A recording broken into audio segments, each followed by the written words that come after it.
Bonjour et bienvenue sur Naboo Stories, une chaîne dédiée à l'univers de Star Wars.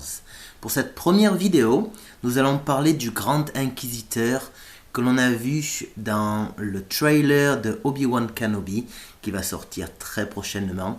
Alors installez-vous bien et enjoy!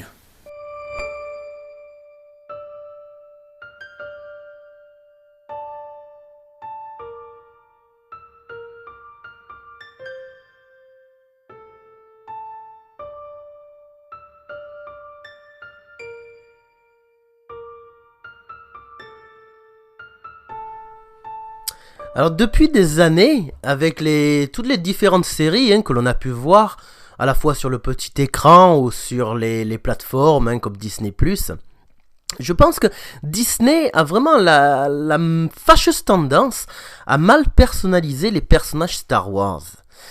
Donc que ce soit Ahsoka, Luke ou plus récemment Cad Bane, le chasseur de primes, que l'on a vu bien sûr dans la série de Clone Wars.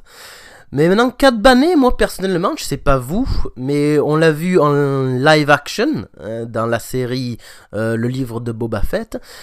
J'ai trouvé qu'il était assez réussi. Mais sur les réseaux sociaux, il y a eu quand même pas mal de critiques.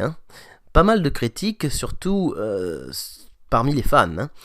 Parce que c'est vrai qu'il faut vraiment être fan et connaître tout l'univers étendu, ou assez bien l'univers étendu, pour vraiment faire la différence entre les personnages de Clone Wars, comme Ahsoka ou Cad Bane, et leur représentation avec des acteurs dans les séries, comme The Mandalorian ou le livre de Boba Fett.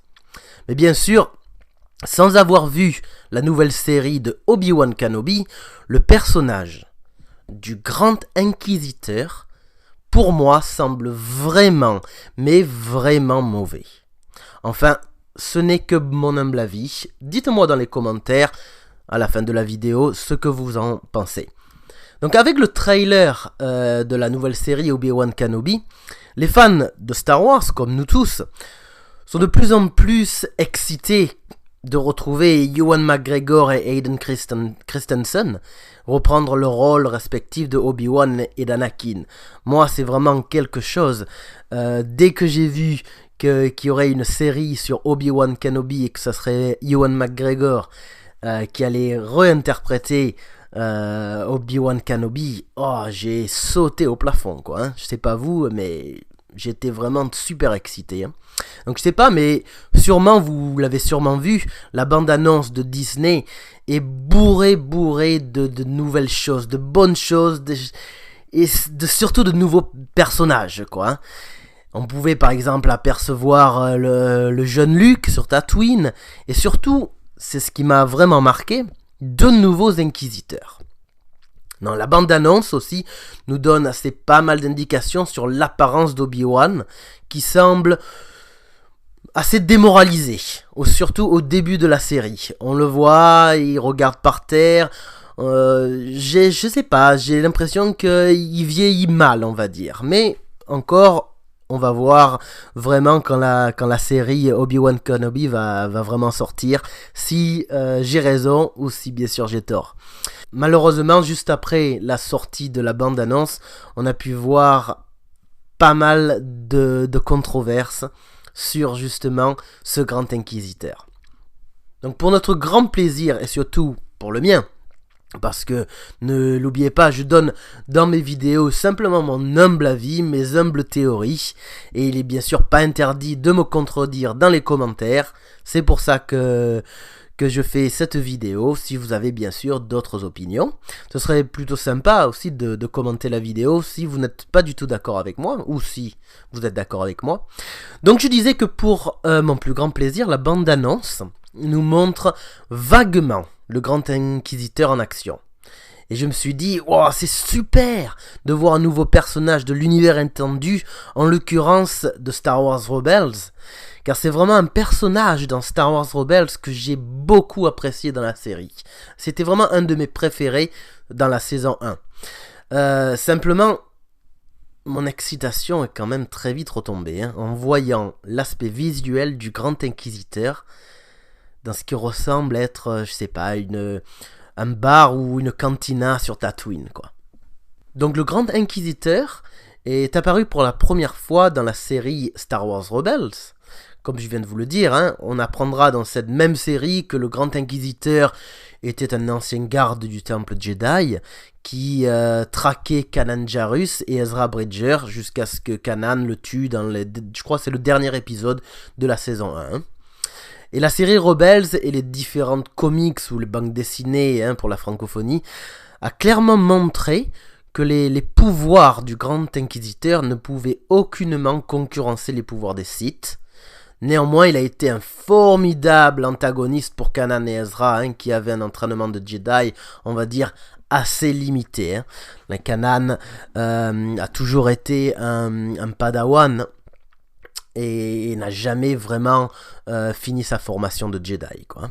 Et Ezra, bon, ben, c'est pour moi... Bon, c'est pour moi...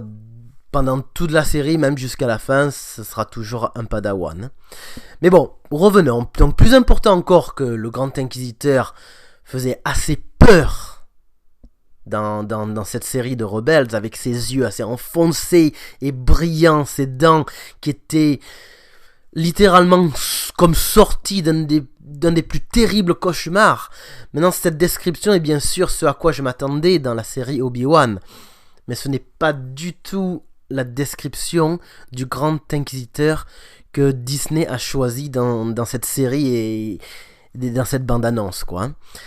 Donc quand j'ai vu, moi, le Grand Inquisiteur la première fois, j'ai trouvé qu'il ressemblait, bien sûr, à un humain, dont le visage simplement était peint au lieu d'une espèce alien de Star Wars, quoi. La tête était bien trop ronde, elle était non ovale, comme dans la série Rebels. Les yeux n'étaient même pas jaunes, les dents n'étaient même pas déchiquetées. Le problème de tout ça n'est pas que le Grand Inquisiteur ne ressemble pas à celui de la série Rebels. Le problème, c'est qu'il ne ressemble pas du tout à son espèce. Parce que le Grand Inquisiteur fait partie de l'espèce des Pohan. C'est la même espèce qu'Obi-Wan a rencontré dans les systèmes du Tapao dans la Revanche des Sith. Alors je ne sais pas si l'apparence est due au fait que le Grand Inquisiteur va devoir se battre, faire des cascades dans la série et que le maquillage était, on va dire, trop difficile à porter pour l'acteur, ou c'est simplement un manque cruel d'effort de la part de Disney de la production. Ça, honnêtement, je sais pas. Peut-être que Disney va nous donner plus d'explications dans le futur, quoi. Mais bon, on peut bien sûr me dire que c'est pas grave, que c'est juste un détail, surtout si la série est bonne. Et j'espère que cette série Obi-Wan sera excellente. Et ça, je n'en doute pas, quoi. Hein.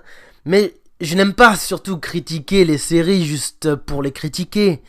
J'ai personnellement adoré la série du Mandalorian, la série de Boba Fett. J'ai quand même pas mal adoré cette série, même s'il y a bien sûr quelques défauts, quelques erreurs.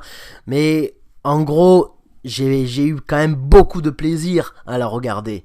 Mais simplement l'apparence du Grand Inquisiteur semble être la dernière d'une longue série d'échecs de Disney de reproduire des personnages en live action issus des séries animées, vraiment. Donc, je sais pas si vous vous en souvenez, mais Ahsoka, c'était la première dans The Mandalorian, avec ses lécous qui étaient vraiment trop courts comparés à ceux de la série de Clone Wars. Et un peu plus tard, après la sortie de l'épisode avec Ahsoka, que vraiment c'est un des épisodes que j'ai adoré, c'est un des plus beaux épisodes de la série de Mandalorian pour moi. Filoni nous a confirmé que c'était vraiment pour permettre à l'actrice d'améliorer ses cascades lors des combats. Donc je peux accepter cela, même si ça donnait à Ahsoka un aspect beaucoup plus jeune que dans la série Rebels, quoi. Ensuite, il y a eu, sûrement que vous vous en souvenez, Luke Skywalker dans le dernier épisode de la saison 2 du Mandalorian, où son visage modélisé, on va dire, n'était vraiment pas bon, quoi. Hein. Disney l'a ensuite remodélisé pour le rendre beaucoup plus réalistique dans la série de livres de Boba Fett. Ils ont fait, je pense, un très bon boulot là. Et je pense que ils vont garder cette deuxième modélisation de Luke pour le futur. Hein. Et enfin, il y a eu Cat Bane, qui a reçu beaucoup de critiques sur les réseaux sociaux de la part de nombreux fans.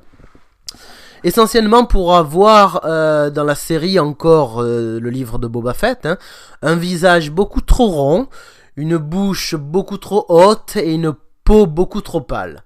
Enfin moi personnellement, j'ai beaucoup apprécié le retour de Cat Bane en live action, que c'était un de mes personnages préférés de la série Clone Wars et Rebels, et ça m'a vraiment pas choqué de voir en live action Cat Bane représenté comme ça, quoi.